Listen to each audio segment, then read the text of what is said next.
Set to go. And they're off. Runners race away from the top of the Rowley Mile. Mile and a quarter in front of them for the opening contest of the Kipco Guineas Festival. The £40,000 Darley Maiden Filly Stakes. Big outsider Julia's Quest shows prominently early on in those pink and yellow colours for Marco Gianni.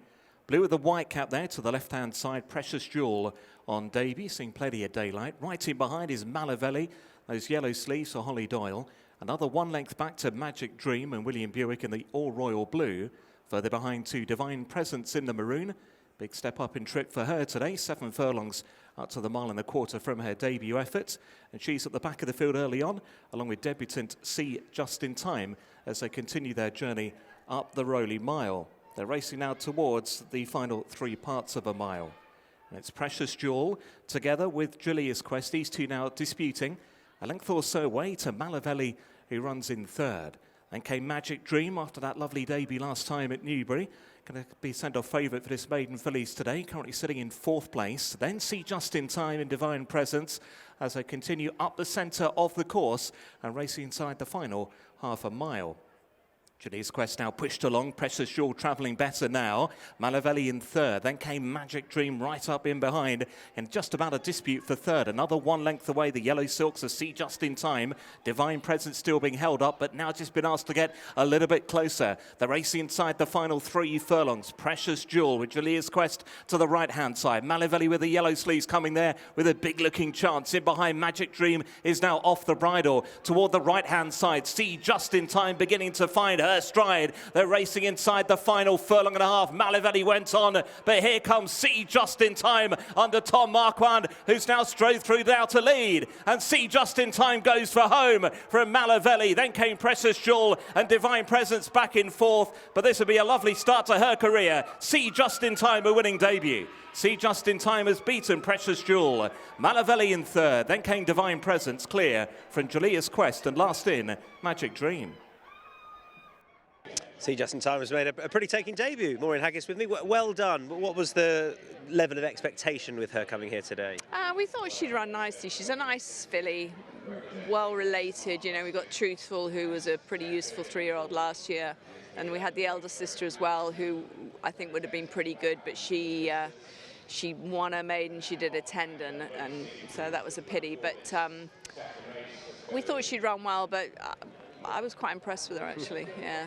I think it's hard not to be. Yeah. You know, would you have expected her sort of her finishing effort to be as it was, given the stamina she has in the pedigree? Well, I was more impressed with the way she stayed sort of balanced and moving forward, which is quite difficult here for an inexperienced horse. You know, it's not a straightforward track. It's not like going to Newbury or somewhere first time. It's difficult here, and they can get very easily unbalanced. But she travelled well, and she kept herself well balanced. And I was sort of as much impressed with that as I was with the fact that she sort of seemed to storm away from them. Yeah, and when she loomed up on the outside and Tom sort of, you know, said go, I thought that turn of foot was pretty impressive as well. As you say, the fact she stayed balanced allowed her to do that. Yeah, she got herself organised really easily, and that allowed her to pick up well, yeah. Do you feel your way through to one of those Group 1 entries, or is that a long way off? You know, you've got to be sort of positive, and I look, William will have a plan, but I'm not sure what it is.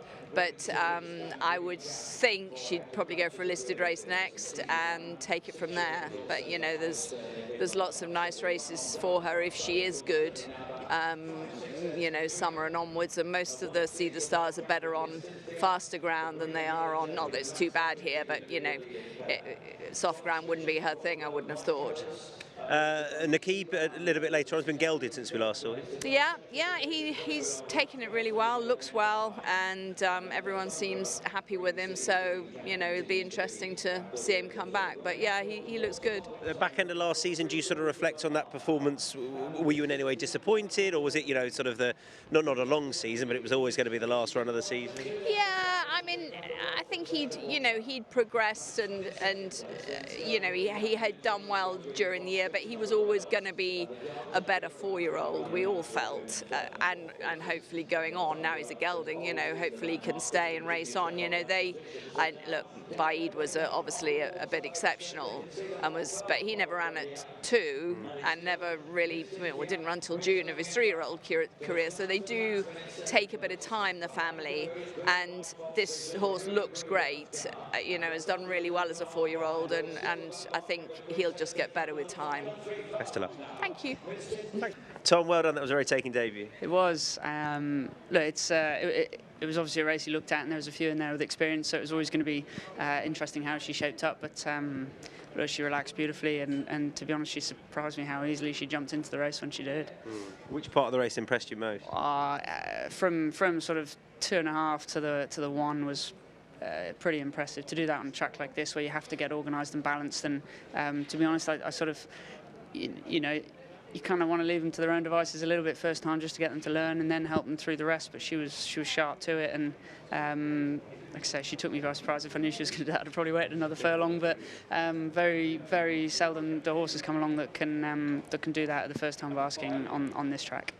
From paddock to end of race, did she tick all the boxes mentally? I'll be honest, I've probably had horses go down nicer and sort of impress you more. Obviously, she's still sort of holding on to her winter coat and stuff like that. But look, it's great to see a filly go and step through into a race like that, and with the obvious signs that she's going to take improvement from it. And I'm sure for a bit of sun on her back, she'll do pretty well too. So, look, she's an exciting filly. Obviously, Mrs. Choi has had a good few of those through the years, and it's wonderful to have sort of unleashed another one for her. Good stuff, well done. Thanks, Tom. Cheers. Watch live racing now on racingtv.com.